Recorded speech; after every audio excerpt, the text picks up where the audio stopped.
Tú publicaste recientemente un documento que hace un diagnóstico de cómo está la situación en lo económico, en lo financiero, en el marco económico internacional, con la renegociación del TEMEC y las variables que están ahí pendientes y qué tanto afecta al sector.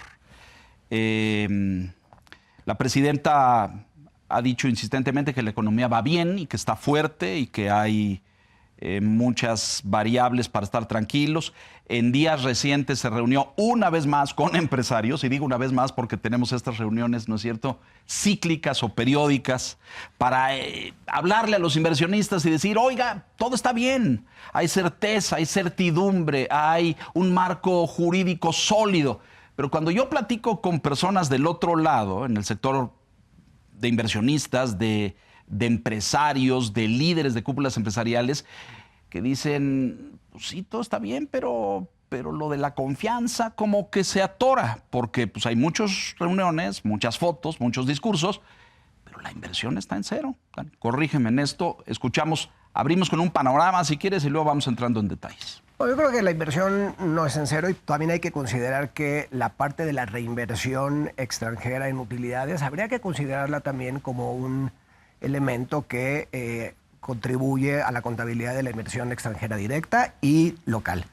Dicho eso, creo que también deberíamos de pensar en un crecimiento más acelerado y sobre todo porque a la luz del anuncio que hizo el secretario de Hacienda con la presidenta, hay un proyecto de que el gobierno tenga un gasto en inversión de alrededor del 2% adicional que puede generar un crecimiento económico más potente, más profundo. Y si eso no se logra, acuérdate también que tenemos un tema de consolidación fiscal. Esa consolidación fiscal, que es en la que yo hago referencia en el artículo que tú acabas de comentar, creo que se vuelve importante porque en caso de que no vayamos en una ruta de consolidación fiscal, pues existe el riesgo en el mediano plazo de perder el grado de inversión. Y creo que muy serio, ¿no? No caótico, pero muy serio. Te voy a dar un dato que creo que es relevante para toda la gente que nos ve. Brasil perdió su grado de inversión en el año 2015. ¿Sabías en qué año lo recuperó? No lo ha recuperado.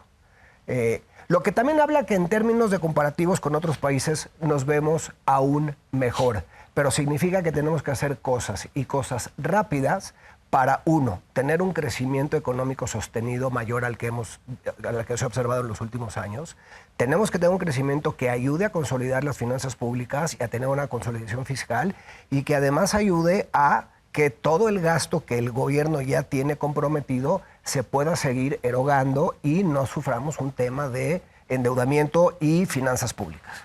Admiro tu optimismo, pero me parece muy bien. Me parece un optimismo no desbordado, mesurado. Está de acuerdo. Es decir, si el mensaje es perder el grado de inversión, no se derrumba el país, porque Brasil no se derrumbó, ¿no? Y no se derrumbó, caminó, tuvo crisis, incluso se reflejó en lo político, bla, bla, bla, etcétera, no ha recuperado el grado. Ahí va. El PIB per cápita de Brasil es superior al mexicano. Y son 300 millones de habitantes. Y son el doble. Y además tiene una estrecha relación económica con China que ante los temas geopolíticos de hoy se ve gravemente amenazada, ¿no? Porque Trump, conmigo o con ellos, ¿no? Es así de sencillo. Pero su relación económica con China es así, ¿no? En compra, en inversión, en banca, en todo. Ok, bueno. Si México perdiera el grado de inversión, creo que las consecuencias serían infinitamente más graves de lo que le pasó a Brasil, ¿no? Y como tú dices, Brasil no lo ha recuperado y la economía camina, sigue productiva. Ahí está, no ha tenido un gran despegue, tuvo en el primer gobierno de Lula niveles de crecimiento gigantescos, de 6, de 7%, alguien dice que hasta más, y luego se decayó. Bueno, muy bien.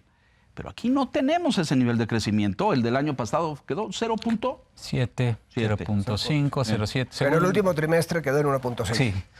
No, otra vez. A ver. Siempre es como ver el vaso lleno o el vaso... Claro, a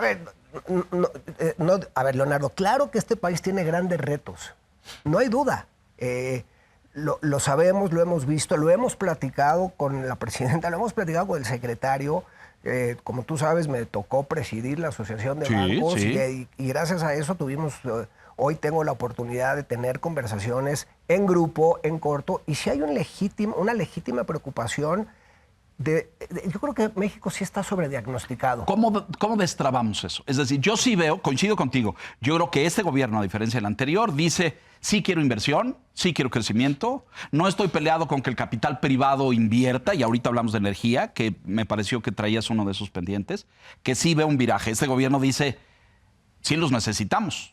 Cuando el anterior decía, el Estado puede solo, a lo mejor, ¿no? Ok. Yo veo lo mismo que tú, percibo lo mismo. Pero está atorado. ¿Cómo se destraba esto? Yo creo que lo primero es que en términos de energía lo que ya viste es que hubo proyectos eólicos y de generación solar. Sí. Y se generaron alrededor de 4.700 millones de dólares de inversión. El 80% se calcula que es inversión extranjera. Sí. Entonces creo que en ese sentido la realidad también te obliga a empezar a tomar decisiones distintas si es que quieres continuar entregando cuentas a tu grupo de a tu base de votantes, y en ese sentido pues sí hubo un proceso que cambiaron las reglas del juego, se redefinieron las reglas del juego, y me parece que estamos llegando hoy otra vez a entender que la realidad hay que llevarla de otra forma.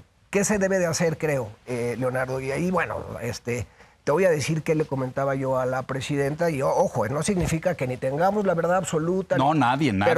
Pero yo creo que sí queremos algo todos, un mejor México, ¿no? Sin un México duda. más justo, más egalitario, donde no haya 35-40% de gente que vive en niveles de pobreza, aunque por mi profesión la gente no cree que yo soy un hombre de centro izquierda, es difícil pensarlo, pero es hasta bueno para la economía en su conjunto, ¿no? Tienes una dinámica. Un banquero de centro izquierda es una joya. Va a ser la nota, ¿no? El Financiero lo va a poner como encabezado, sí. Ojalá, ya lo quiero ver. Pero mira, primero, sí tienes también choques del exterior, que es la incertidumbre que tiene el Tratado de Libre Comercio. Correcto. Y yo ahí tengo un ángulo un poco distinto. No conozco directamente al señor Trump, pero conozco a gente muy cercana al señor Trump, y no es improbable que el señor Trump decida no revisar, no es una renegociación, no revisar el Tratado de Libre Comercio este año, porque ellos también tienen elecciones intermedias. Y entonces que él siga, patee la revisión del tratado. Lo posponga, digamos, lo extienda. ¿Eso te parece que es bueno o malo? Yo creo que genera un factor de incertidumbre. Es bellísimo esto, donde el entrevistado pregunta al entrevistador. Es una dinámica fantástica. Yo creo que extiende el periodo de incertidumbre, y para la inversión no es bueno eso. Yo creo que genera certidumbre. Mira. Porque seguiremos operando bajo las condiciones originales del Tratado de Libre Comercio. Tan es así que lo que generó el crecimiento, Víctor, del 0.8 en el último trimestre anualizado 1.6, fue que exportamos en el año casi 700,000 millones de dólares. ¿Bajo qué tratado? El vigente, el que tenemos. Oye, claro que prefieres tener certidumbre, pero ya la tienes. Lo que pasa es que estamos todos un poco confundidos y nadando en el lodo. Hoy, este tratado, si se llegara a patear, seguiríamos operando bajo el mismo tratado, con las mismas reglas de origen, y creo que eso es lo ideal. Oye, tú prefieres tener certidumbre absoluta, que las cosas... A ver, Dani, tenemos aranceles, y los aranceles violan el tratado. Es decir, está muy bien, vamos llevándola así tranquilo y vamos extendiendo las mismas condiciones, seguimos en inversión, seguimos exportando mucho, importando poco, se nos cayó ahí.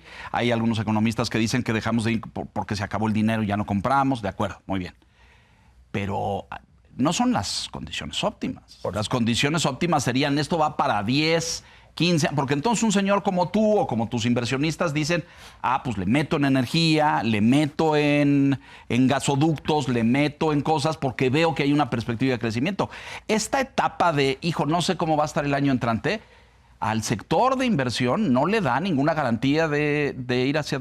Yo estoy absolutamente de acuerdo contigo en que la certeza es el mejor amigo de la inversión. Dicho eso, hoy no la tenemos. ¿Qué tenemos? Lo que hay. Oye, depende de nosotros que el presidente Trump pueda o no determinar en función de su cálculo político seguir pateando el bote. Pues eso nosotros no lo sabemos. No. Hoy hay que jugar. Y además ahí jugamos en la barrera. Señor Piz, por No, favor. es que justo el tratado, esta condición de preferencia arancelaria, de pues, mantener arancel cero a todo lo que cumpla el TEMEC, pues terminó siendo un viento a favor para México en términos de exportaciones, en términos de crecimiento, y ahí están los resultados, ¿no? Quizás el crecimiento hubiera sido menor sin esa preferencia, no lo sabemos. Muy probablemente Muy sí. probablemente sí.